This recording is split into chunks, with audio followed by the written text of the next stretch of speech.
Tadi ada yang error saat buat kolom, bisa semua? Nah, kalau tadi kita buat kolomnya add grid, dia itu sifatnya otomatis ngebaca intersection gridnya ya mas. Jadi kan tadi sebelumnya saya udah buat beberapa kolom ya.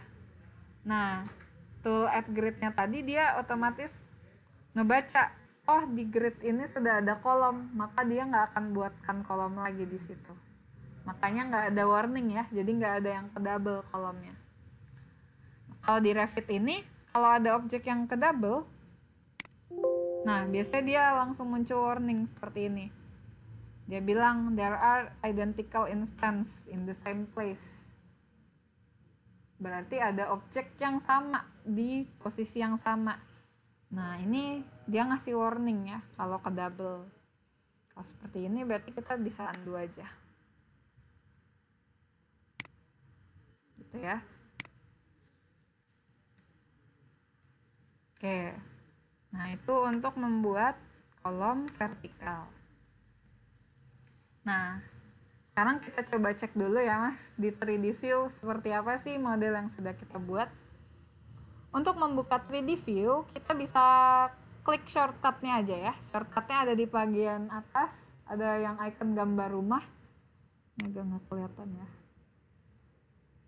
Nah, di atas ini ada icon gambar rumah, bisa diklik aja ya. Ini akan membuka 3D View.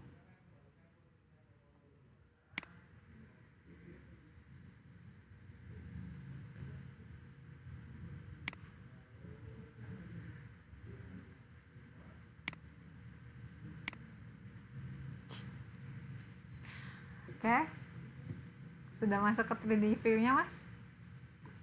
Oke, nah ini hasilnya ya, kolom yang tadi kita modelkan. Oke, nah ada satu lagi perbedaan Revit 2018 sama 19 ke atas. Kalau Revit 2018 kalau nggak salah garis levelnya nggak muncul ya mas di 3D ya. Nah, kalau Revit 19 ke atas dia di 3D view bisa memunculkan garis level.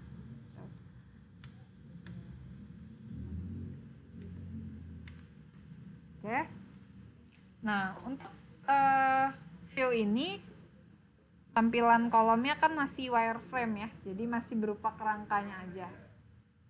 Apabila kita mau ubah tampilan 3D view, ini bisa kita atur ya. Kalau kita lihat di bagian bawah, ini kan ada skala ya. Sampingnya ada detail level untuk mengatur tampilan detail garis gambar. Nah, di sampingnya ada visual style. Ini bisa kita ubah. Bisa diklik aja tuh visual style-nya. Nanti ada beberapa pilihan untuk tampilan visualnya. Saat ini sedang setting wireframe alias kerangkanya doang. Ada juga hidden line ya. Kalau hidden line gambarnya jadi warna putih. Lalu ada juga shaded, ini berwarna ya. Tampilan warnanya ini dari materialnya ya, material beton. Consistent color, warna juga tapi nggak ada bayangan. Lalu ada realistic. Kalau realistic ini tampilan appearance-nya yang realistis gitu ya, jadi mendekati asli. Kalau kita zoom in ada kayak motif permukaan beton ya. Nah, lalu yang terakhir ada juga ray trace, tapi ini agak berat, jadi dia tampilan rendering. Kalau saya biasanya menghindari klik ray trace soalnya suka jadi berat. Seperti itu ya. Nah, jadi paling saya kalau mau lihat hasil realistik, lihatnya yang realistik aja. Yaitu untuk mengubah tampilan visual style-nya ya.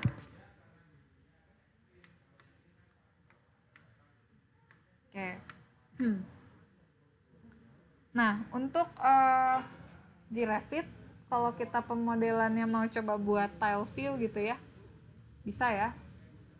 Nah, jadi misalkan saya mau buat di sebelah kiri gambar level 2, sebelah kanan 3D view, ini bisa kita tile view aja ya. Untuk mengaktifkan tile view, bisa ke tab view, lalu ada tool namanya tile views, atau bisa ketik shortcutnya WT. Nah, ini ketik WT juga bisa ya, WT. Nah, nanti akan langsung terbuat tile view seperti ini. Nah, kalau ini kan enak ya mas, jadi kita modeling bisa langsung lihat hasilnya di 3D.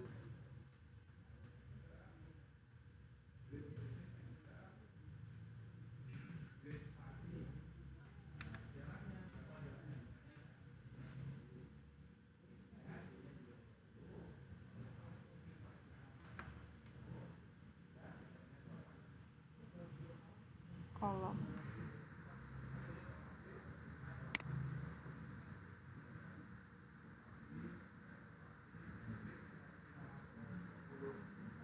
Oke. Bisa mas untuk tile view? Tahu ada yang berantakan karena banyak view-nya yang kebuka? Enggak. Nah, jadi kalau kita membuat tile view, sebaiknya view-view lain yang tidak dibutuhkan di close dulu ya. Karena kalau kita tadi misalkan kondisinya lagi buka banyak view, misalnya lagi ada 3D, lagi ada lantai 4. Nah, ini kan view-nya lagi ada 3 yang kebuka. Kalau seperti ini saya tile view, nanti tiga-tiganya ke tile gitu ya. Jadi, kalau bisa kita close dulu view yang tidak dibutuhkan.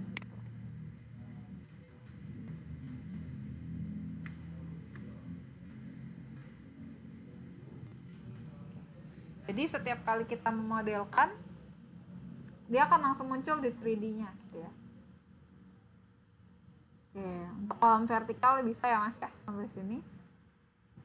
Nah, apabila ada kolom yang tidak dibutuhkan, misalkan terlalu banyak, misalkan yang tengah saya mau hapus, bisa dipilih aja objek-objek yang mau dihapus, lalu tekan delete ya.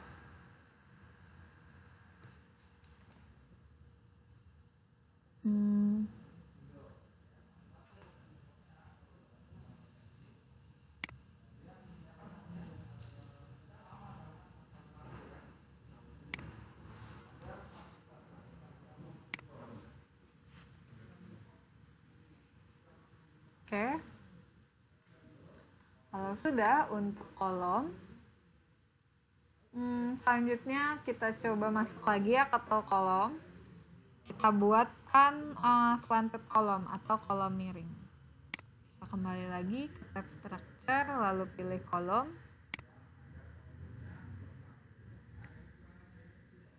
Nah, setelah masuk ke tool kolom, kita pilih placementnya yang slanted kolom ya. Klik.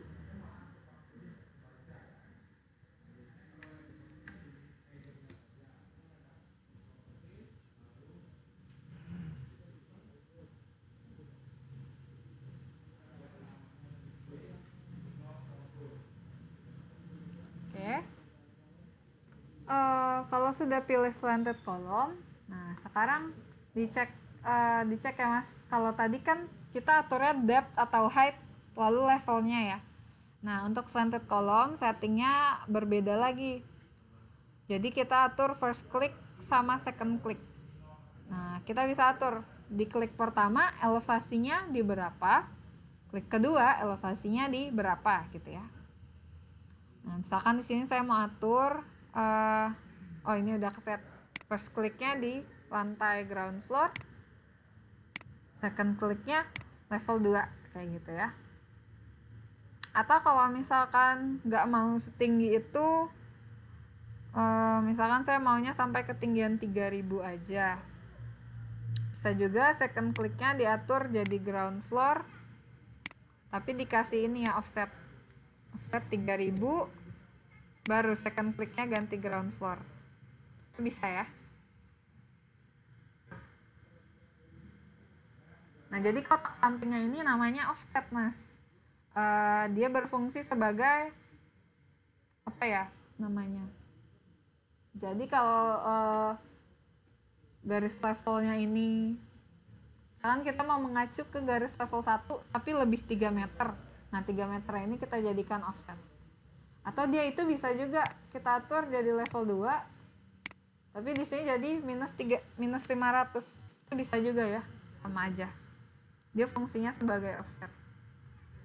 Kalau plus berarti elevasinya lebih, kalau minus turun gitu ya. Tinggal diatur saja. Nah, jadi kotak ini namanya kotak offset.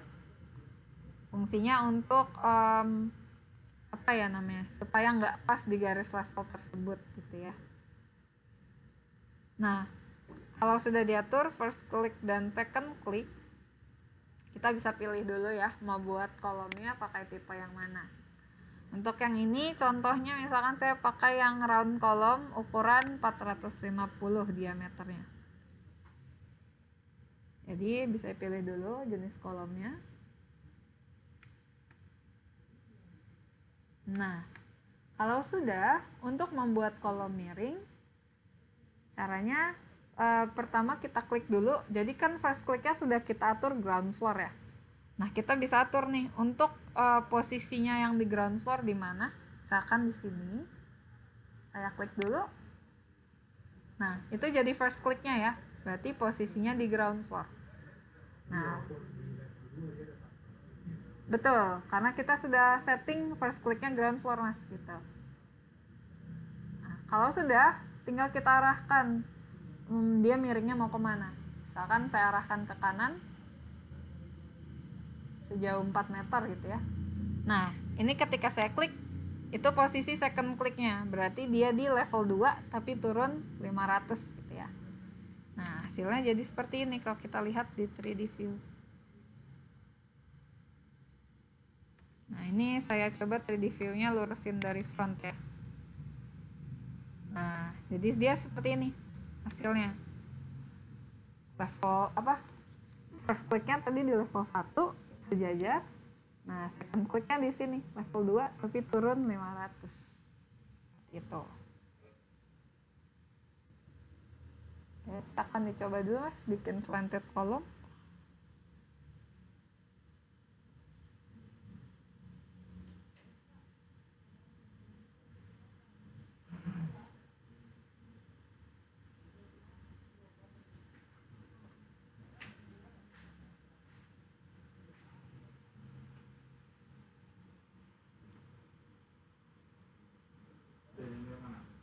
Kolom pak. Oh, mas siapa sih pak? Mas Wandito. Ada yang mau ditanyakan dulu sampai sini?